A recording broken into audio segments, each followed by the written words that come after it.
Ron Lancaster is the new head coach of the Edmonton Eskimos. As a player, Lancaster was one of the CFL's all-time greats. As a coach, he may have been one of the league's most unsuccessful. Over 2 years, he led the Saskatchewan Roughriders to just 4 wins in 32 games. In recent years, Lancaster has served as a television color commentator. He's happy to be back on the sideline. I've learned an awful lot in the last 10 years in the broadcast booth, whether you know it or not, because of my opportunity to talk to different coaches, find out different philosophies, watch different styles of play. I think anytime you're in football, you're learning all the time. Were you as surprised, Patrick, as everyone else at this announcement? I really was, but was I ever happy for him, too? He's such a good little fella, and everybody who knows him is delighted. I was talking to him on the phone yesterday, just phoned to congratulate him, and I said to him, now, like, are you going to be down there right in the trenches? And he said, no. And he's serious about this. He said, Hugh told me that my job is to repair the damage that has been done to the overall image of the ball club. I'm going to hire very good people to do the coaching, and I will be the chief executive officer of that coaching staff, and it certainly makes sense to me. As Jack, who watches It's Your Call all the time, knows, we had Bruce Smith on from the Buffalo Bills, and I asked Bruce how much contact he had with Marv Levy, and he said virtually none. The defensive coordinator is the one coach that the defensive guys have association with, so I suspect that Ronnie will be like that, but he'll make all the key decisions as it pertains to personnel, etc., after consultation. I thought he had one cute line. He said to Rich Stubler, who's his defensive coordinator, if I go in there with a scheme, do me one favor, don't laugh until I'm outside the doorway. So, I mean...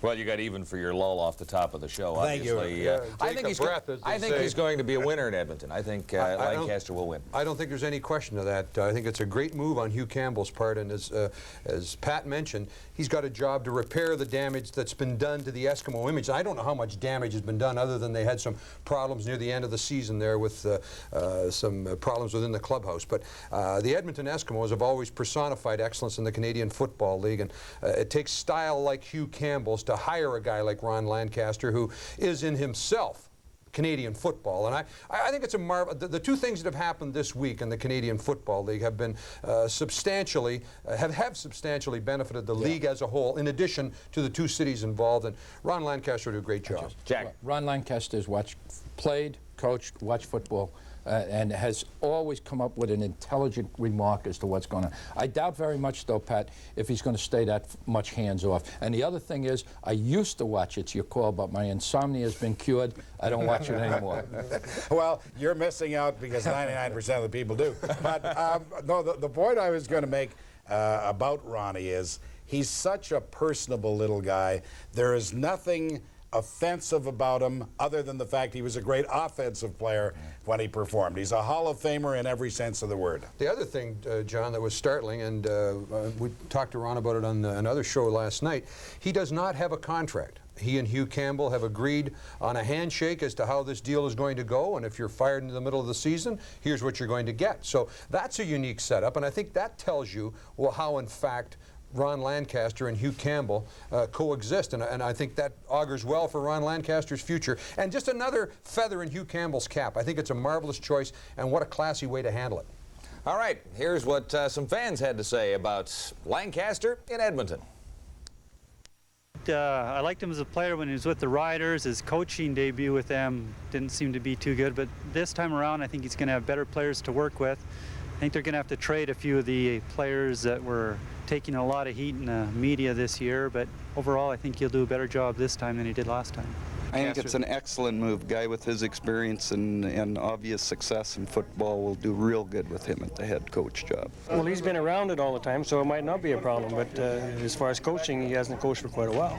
Well, I think the fact that he has been out for sure, but he's been involved in the game in the CFL, of course, doing the broadcasting, and I think he's aware of the CFL as well as anybody that's out there today. For sure he is. I think he'll do a great job. It's exciting to see him for coaching for the Eskimos, but you know what, the worst is we're going to miss him as a color man for all the other networks and everything, because he brought so much insight into the game. Well, I guess and the good news that there's a job open, Wilbur, that you can apply for in television. One thing that Lancaster was talking about. What can I say? What am I supposed to do? No, don't make yourself look, Eddie. Don't be vulnerable. One thing Lancaster was talking about, cleaning up the image, and perhaps that's already started. I don't know that his decision would be Braswell getting him out of town, but that seems to be a positive move. Well, it's a very positive move, and they have certainly laid down the law. This is what happens if you don't like working here, then you're history. Braswell is history. Williams is coming in. If he doesn't want to come, they'll trade him someplace else. It's a very positive move. Well, two things, though. First of all, I agree with you, Pat. There's no way that they're going to make a move like that after the discussions start with Ronnie Lancaster. They're not going to do anything until he's on board. But the other thing is, I hope Ronnie Lancaster and Hugh Campbell sit down and write up an agreement, because you should be the guy that would remind people that Hugh Campbell may not be there when Ronnie Lancaster gets fired, and it'd be nice to have something you don't have to argue about. Well, I don't disagree with that, Jack, but it's nice to see friends who can do business together without having I mean, I could do that with Marsden. I could probably do it with you as well. I wouldn't have to worry about my future if I had it in your hands. Billy, there isn't I would take you in tomorrow. Thank you. Well, there's another opportunity. Providing Can I that your apply? wife, Natty, comes. And I have. Yeah. Looking back to Lancaster's early coaching career in Saskatchewan, where he came off the field and won 4 games over 2 years, it was interesting.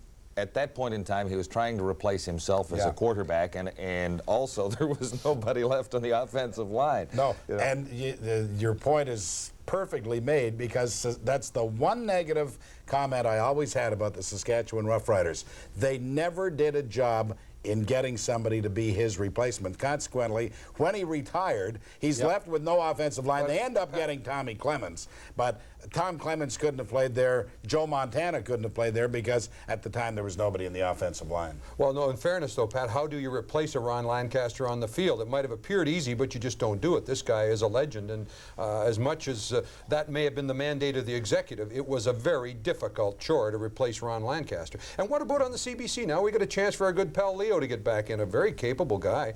I don't know that I should apply. I mean, Leo would be the odds-on choice. Well, I don't know that you should apply either, but I would certainly like to see that has never stopped you before. Never stopped in his job search. No, I just brought up another one. But Ron Lancaster coming from player to coach is a traumatic change, and I don't think anybody has made it very successfully in the past to be in a selfish, self-centered quarterback who's got to worry about his job to go and to worry about 40 guys and their camaraderie and the integration of plays and offense and defense. That's too big a jump to make, and I don't think Ronnie should be judged on that. You know what I think is great, too, is that the people in Edmonton are quite enthused about it, because Ronnie was a very popular guy there when he would take the Saskatchewan club into play.